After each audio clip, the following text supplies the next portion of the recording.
Hello everyone, welcome to the class of control system.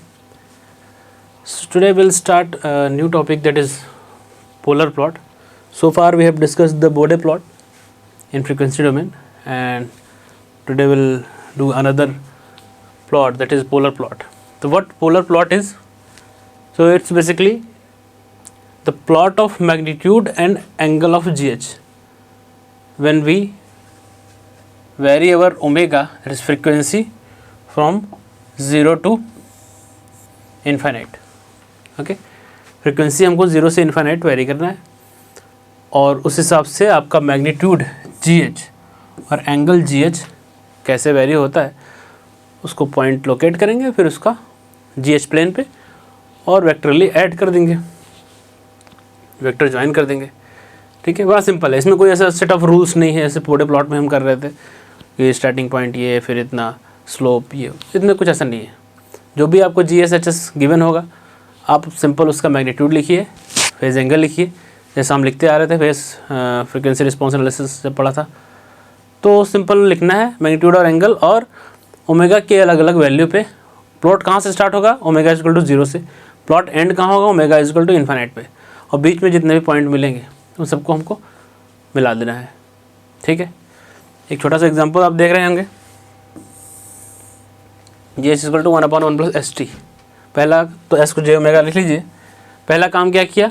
Magnitude. Magnitude लिख दिया हमने, जैसे लिखते हैं √1 plus omega square T square. Angle लिख दिया minus tan inverse omega T. अब ओमेगा इज इक्वल टू 0 रखा पहले, तो मैग्नीट्यूड क्या आएगा? 0 रखेंगे तो 1/1 1 आ गया. 0 रखेंगे tan इनवर्स 0 0, एंगल 0 है. ठीक है, omega is equal to infinite रखेंगे तो 1/इन्फाइनाइट, मैग्नीट्यूड 0 हो जाएगा, 0 हो गया. Minus tan inverse infinite -90, angle -90 है.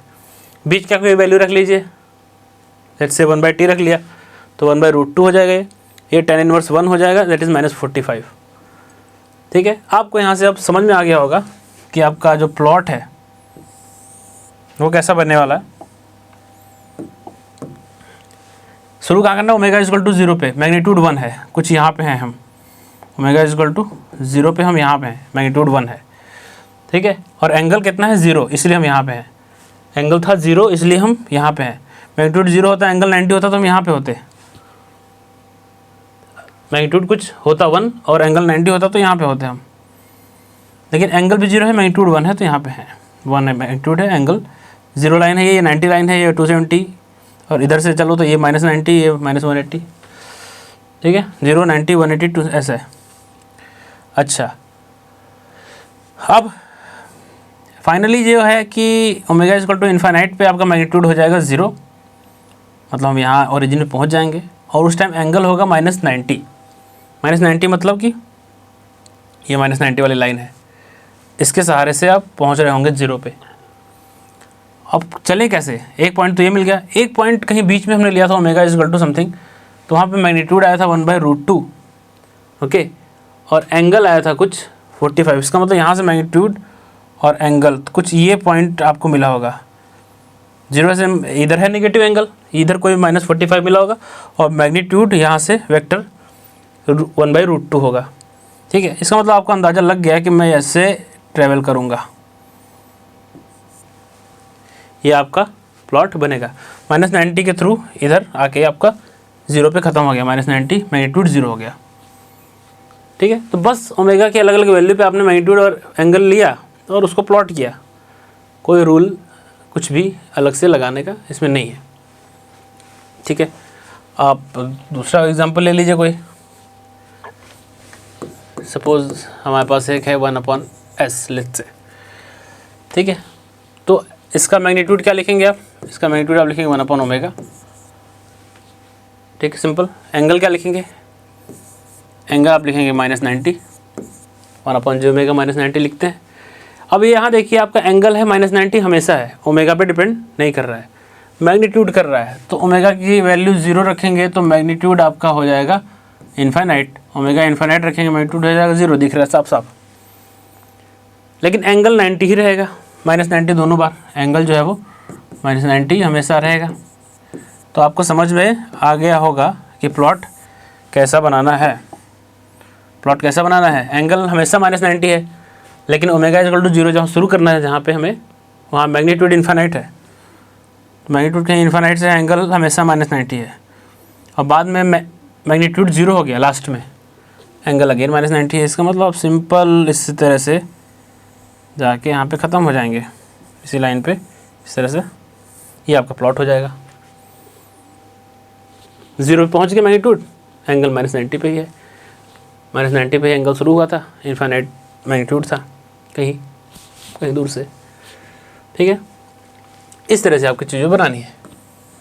सपोज़ हमारे पास कोई GH है 1/S 1 + ST, ठीक है, सपोज़ ये है, तो कैसे बनाएंगे? मैग्नीट्यूड क्या लिखोगे? मैग्नीट्यूड लिखोगे आप 1/ω √1 + ω² T², और फाई एंगल जो है वो आप लिखोगे -90 - tan इनवर्स ω/T। ये करोगे।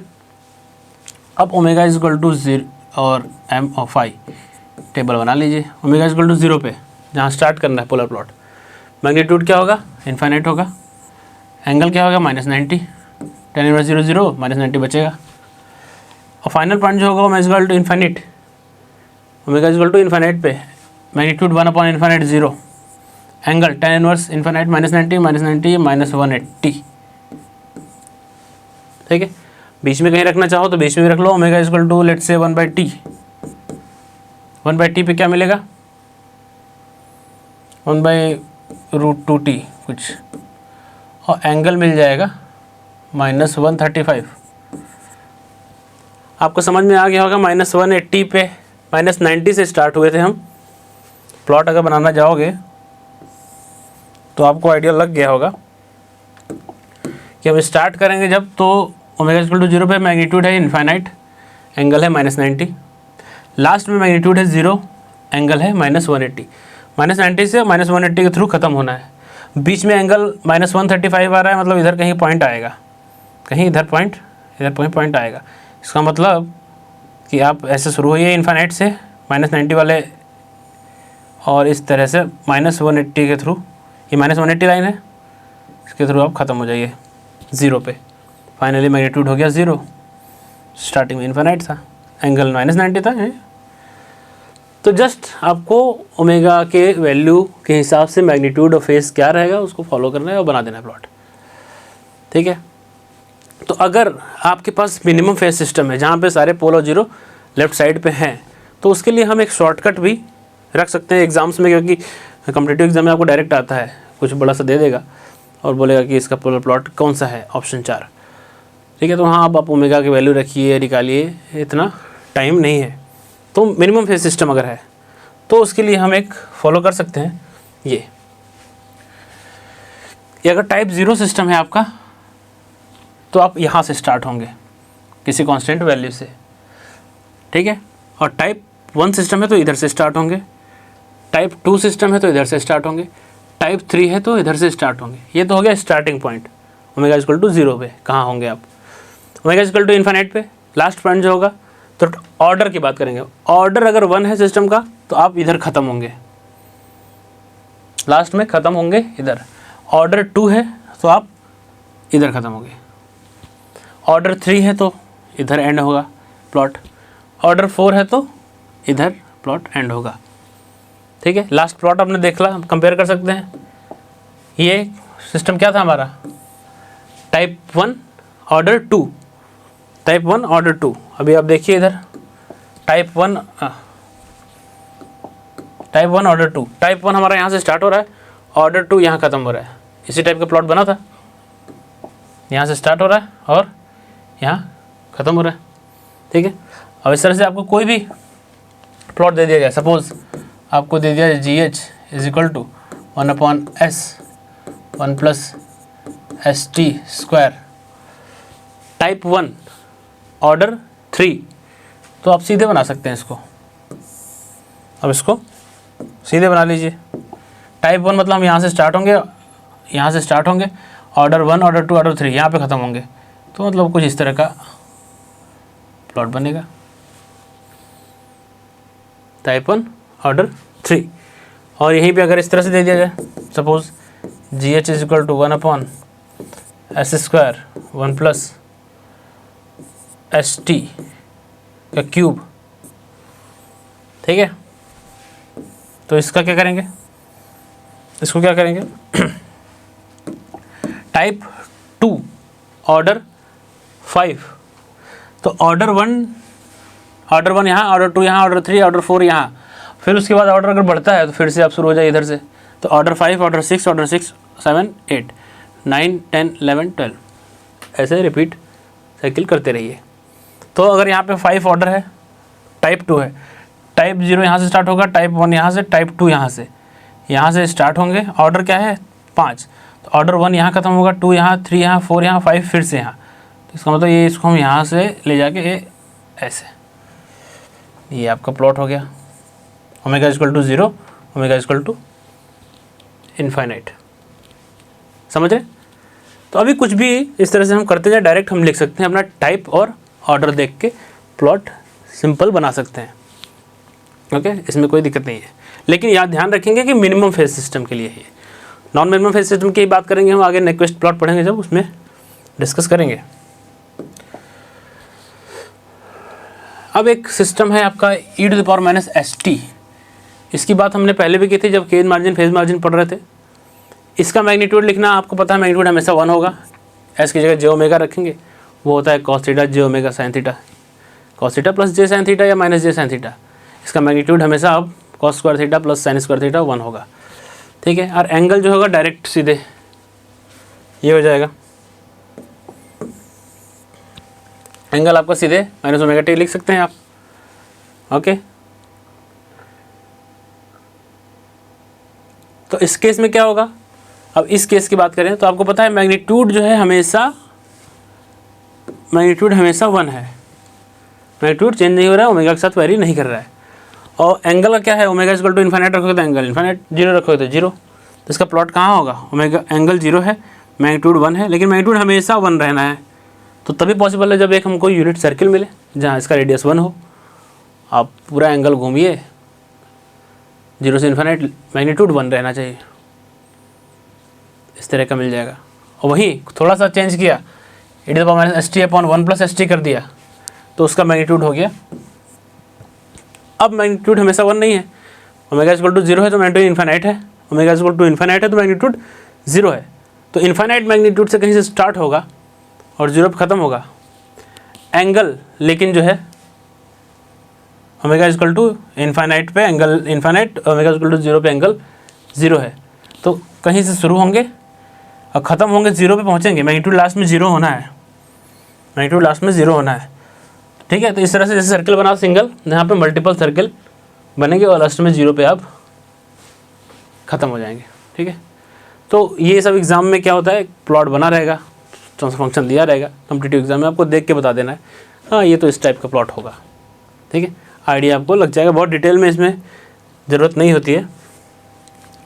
अच्छा, एक बड़ा सिंपल सा, अगर हमको इस तरह से दिया हो GH इक्वल टू लेट्स से S+A डिवाइड बाई S+B, इस पर भी बड़ा क्वेश्चन आता है। 4 प्लॉट बना देंगे, बताओ कौन सा फेज लेग है, फेज लीड है, फेज लीड का कौन सा है इसमें से, ऐसा कर देंगे। तो अच्छा, इसका आप मैग्नीट्यूड लिखोगे तो क्या लिखोगे, मैग्नीट्यूड लिखोगे आप तो आप लिखोगे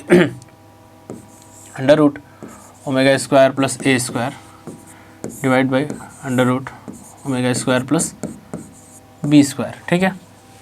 एंगल लिखोगे, क्या लिखोगे, tan inverse omega by A minus tan inverse omega by B। Okay, अब जब ओमेगा 0 है, आ जाओ इधर, ओमेगा m⁵। ओमेगा जब 0 है तो मैग्नीट्यूड कितना है, ओमेगा 0 है तो मैग्नीट्यूड ओमेगा 0 हो जाएगा, मैग्नीट्यूड आ जाएगा आपका A/B, A/B, ठीक है, A/B। और एंगल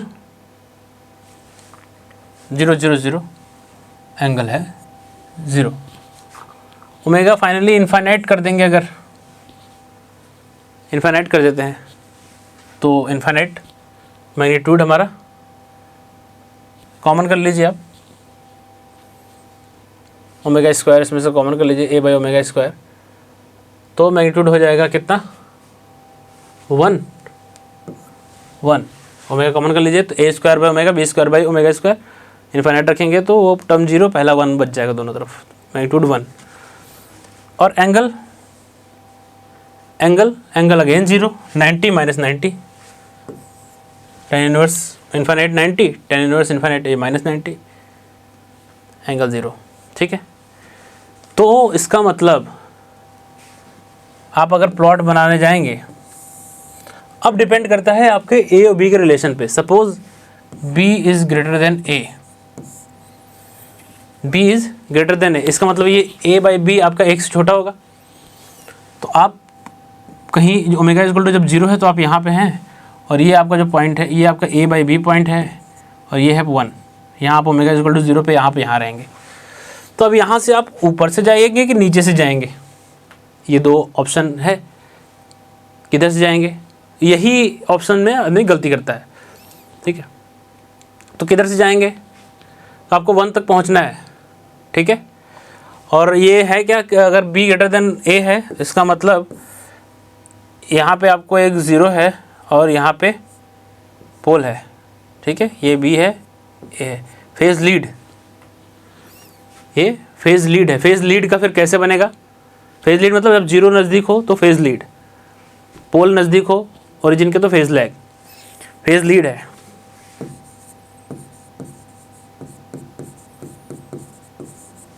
ठीक है, तो अब इंटरमीडिएट अगर आप देखना चाहें, suppose omega equal to a रख दीजिए, ओमेगा इक्वल टू a रख दीजिए, तो क्या होगा, मैग्नीट्यूड कितना हो जाएगा, a square plus b square, कुछ मैग्नीट्यूड मान लीजिए कांस्टेंट कुछ आएगा।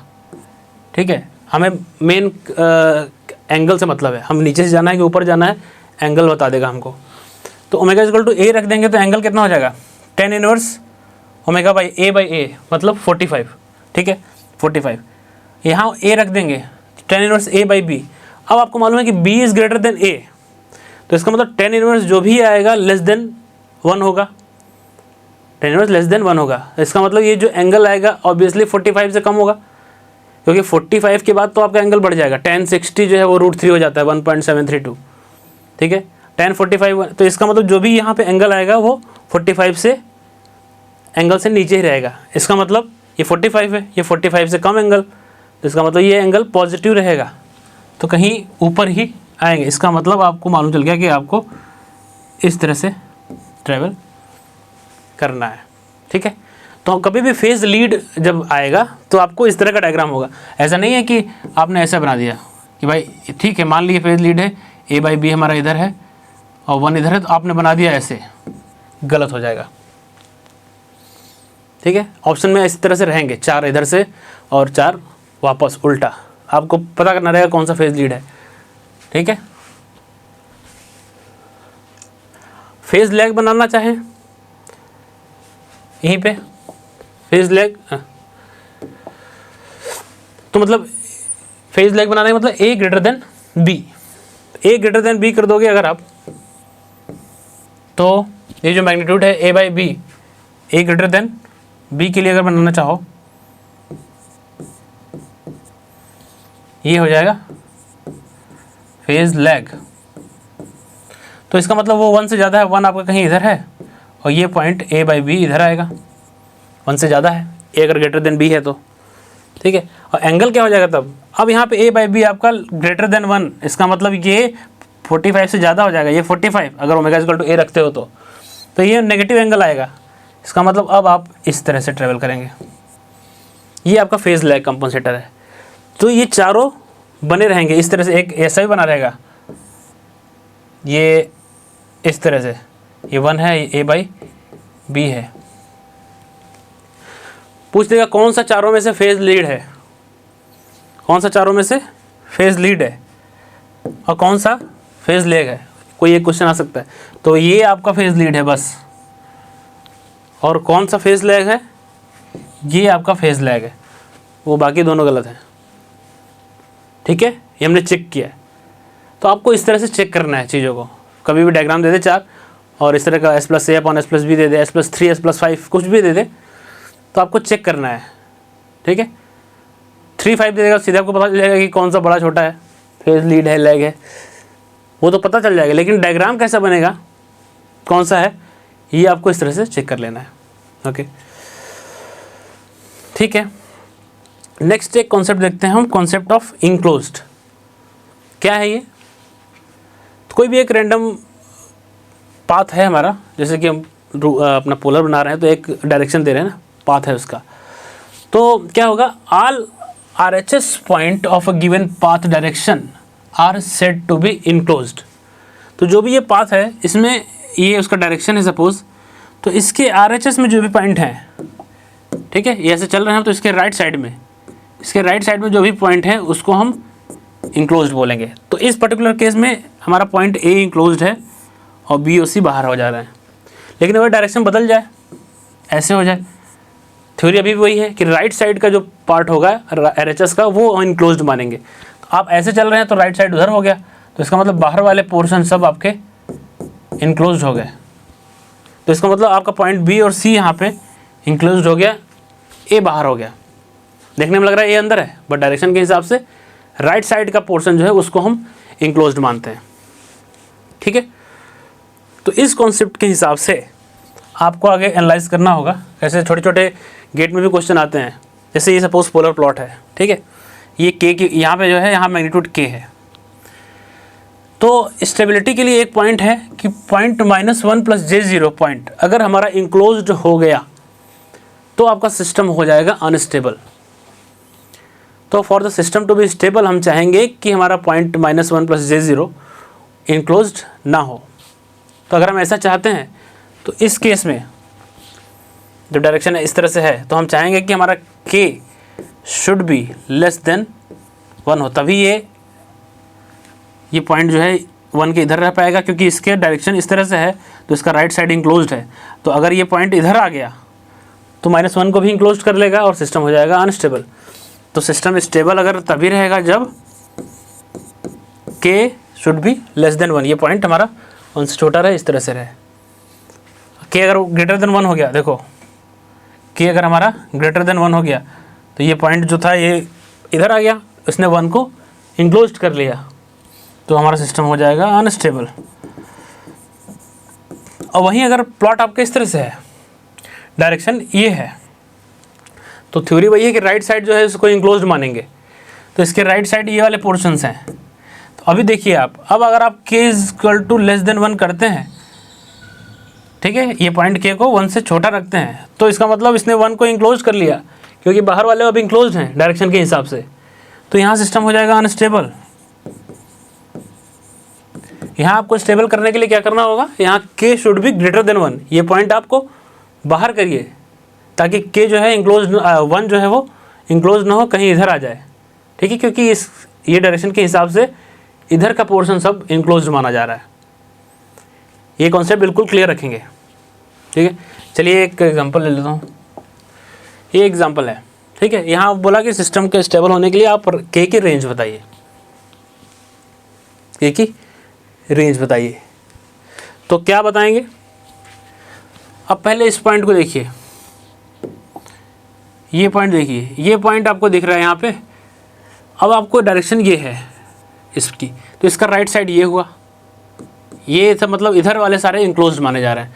तो हम चाहेंगे कि ये पॉइंट 1 से छोटा ही रहे ताकि इनक्लोज्ड रहे, इनक्लोज्ड ना हो, क्योंकि अगर ये पॉइंट 1 से इधर आ गया, मतलब 1 से बड़ा हो गया, तो 1 को इनक्लोज कर लेगा, सिस्टम अनस्टेबल हो जाएगा। तो पहला पॉइंट क्या होगा, point 2K should be <1 and K should be <5। Clear. Point 5K देखिए, ऐसे डायरेक्शन है, तो इसका राइट साइड ये हुआ, इसका इधर का सारा पोर्शन इनक्लोज कर रहा है। तो अच्छा है कि ये इसको हम 0.5K को >1 माने, क्योंकि हम <1 मान लेंगे, ये पॉइंट अगर इधर आ गया तो 1 को इनक्लोज कर लेगा। तो हम चाहेंगे कि हमारा 0.5K should be >1 and K should be >2। ठीक है।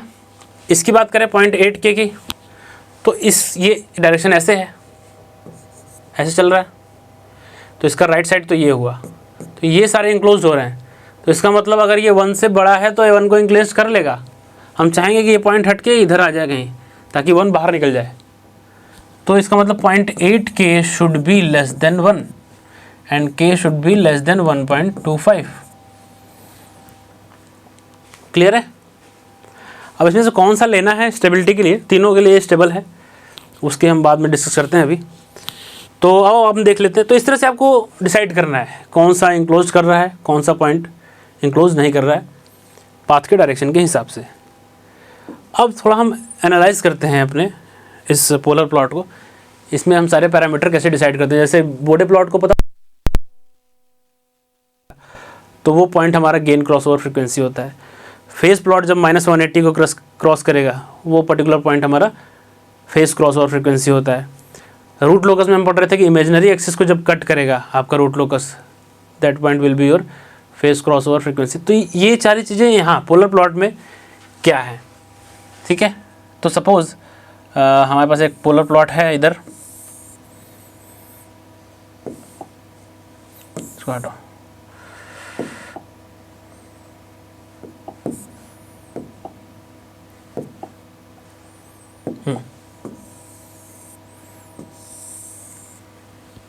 ठीक है। ये हमारा एक पोलर प्लॉट है, लेट्स से, जो कि फर्स्ट ऑर्डर का है, सिस्टम दिया हुआ है, थर्ड ऑर्डर है और टाइप 1 है। टाइप 1 हम यहाँ से स्टार्ट करते हैं, ऑर्डर 1 2 3 ख़त्म यहाँ पे करते हैं। इस तरह से हमने बना दिया। ओके,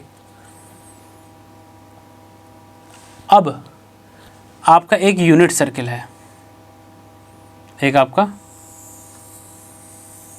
यूनिट सर्किल है। अब आप डिफाइन करिए चीज़ों को। जहाँ पे आपका पोलर प्लॉट आपके नेगेटिव रियल एक्सिस को कट करेगा, ये पॉइंट आपका कहलाएगा omega PC, phase crossover frequency.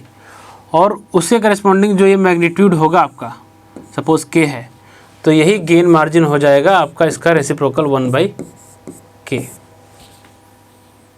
ठीक है। इस तरह से आपको इन सबको डिफाइन करना है कि जहाँ पे वो नेगेटिव रियल एक्सिस को कट करेगा वो आपका फेस क्रॉसओवर फ्रीक्वेंसी, और वो जो मैग्नीट्यूड होगा उसका रेसिप्रोकल गेन मार्जिन। ठीक है।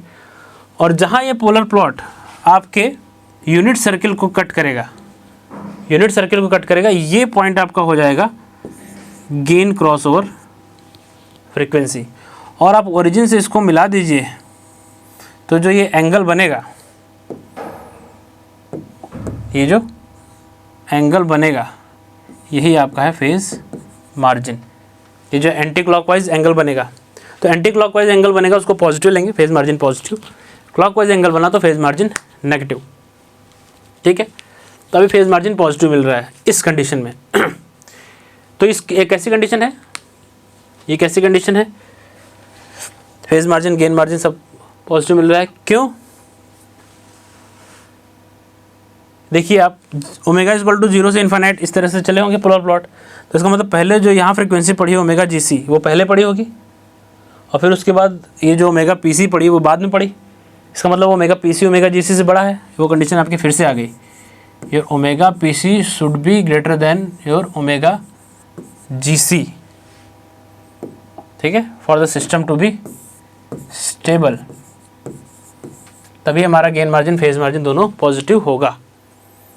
अगर ऐसा नहीं है, आपका डायग्राम कुछ इस तरह से है, सपोज ये आपका यूनिट सर्किल है और आपका प्लॉट जो है वो कुछ ऐसा है, तो क्या हुआ अब आप देखिए, अब क्या हो गया, अब आपका यहाँ कट कर रहा है नेगेटिव रियल एक्सिस को, तो ये आपका ओमेगा PC। ठीक है। यूनिट सर्किल को कट कर रहा है यहाँ, ये आपका ओमेगा GC। ये स्टार्ट करते हैं आप यहाँ से ओमेगा 0 से इन्फिनिट, तो पहले फेस फ्रीक्वेंसी पड़ा ये PC, बाद में पड़ा GC। यहाँ पे आपको सीधे दिख रहा है कि your omega GC is greater than omega PC। ठीक है। अब देखिए आप, अब यहाँ पे आपने कट किया तो ये मिलाएंगे आप इसको, ये पॉइंट को, तो अभी एंगल क्या हो गया, क्लॉकवाइज हो गया, मतलब नेगेटिव हो गया। तो यहाँ आपका फेज मार्जिन जो है वो नेगेटिव हो गया। सिस्टम अनस्टेबल, साफ साफ दिख रहा है, ठीक है। तो वो हमारी कंडीशन सेटिस्फाइड है कि भाई अगर ये फेस क्रॉस ओवर फ्रीक्वेंसी छोटा हो गया गेन क्रॉस ओवर फ्रीक्वेंसी से, तो सिस्टम हो जाएगा अनस्टेबल।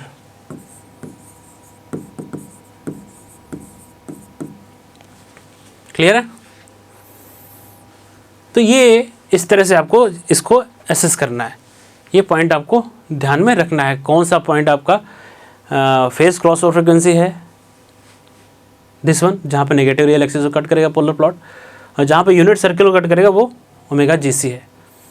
ये फेस क्रॉस ओवर है तो ये मैग्नीट्यूड होगा इसका रेसिप्रोकल गेन मार्जिन, और ये जो गेन क्रॉस ओवर फ्रीक्वेंसी है यहाँ पे हम यहाँ से लाइन डाल दें तो ये एंगल फेज मार्जिन, ठीक है। आप चेक भी कर सकते हैं एक एग्जांपल, छोटा सा एग्जांपल ये, चलिए सपोज ये है, यहाँ फेज मार्जिन यहाँ पे ये टच कर रहा है, ठीक है। तो ये लाइन हो गई, ये एंगल हो गया 180, फेज मार्जिन 180 इस तरह का है। अगर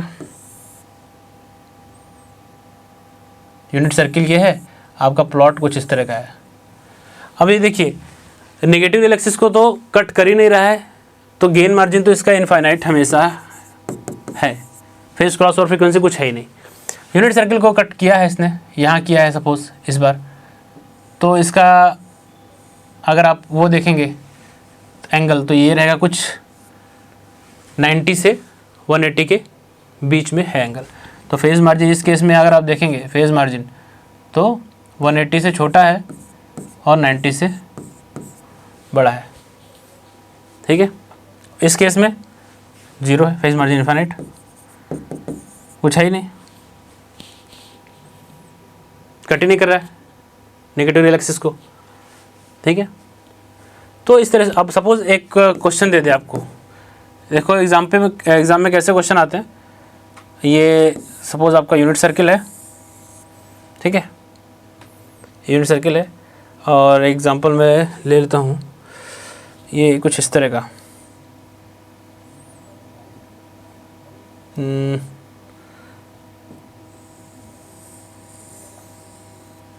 इस तरह का दे दिया, बोल दिया कि यहाँ आपको टच करेगा, वो यहाँ यूनिट सर्किल को टच कर रहा है, और ये पॉइंट कुछ है 0.5, यहाँ पर गेन मतलब ये डिस्टेंस जो है 0.5 है। तो आपको पूछा गेन मार्जिन बताइए, फेज मार्जिन बताइए। तो यूनिट सर्किल को यहाँ कट कर रहा है, यहाँ से लाइन मिलाएंगे तो ये एंगल जो होगा ये 90, तो फेज मार्जिन आपका सीधे 90। नेगेटिव एक्सिस को यहाँ कट कर रहा है तो ये डिस्टेंस इसका रेसिप्रोकल होता है गेन मार्जिन, तो गेन मार्जिन 1/0.5 सीधे 2, ठीक है।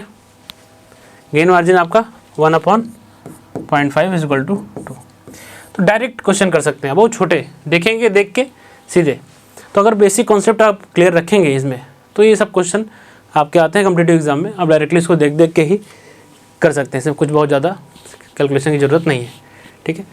तो ये मेरे ख्याल से आपका कंसेप्ट हो गया होगा क्लियर इसका। आपको ये याद रखना है कैसे एसेस करना है, और एक शॉर्टकट जो हमने देखा जो डायरेक्ट हम बना दे रहे हैं वो आपको ध्यान में रखना है ये। तो इससे आप डायरेक्ट चीज़ें कर सकते हैं। आगे हम थोड़ा और डिटेल में इसको करेंगे जब नेक्विस्ट प्लॉट पढ़ेंगे, स्टेबिलिटी बताएंगे, क्लियर करेंगे वहाँ से, और नॉन मिनिमम फेज सिस्टम के लिए भी डिस्कस करेंगे इसको। Okay, thank you.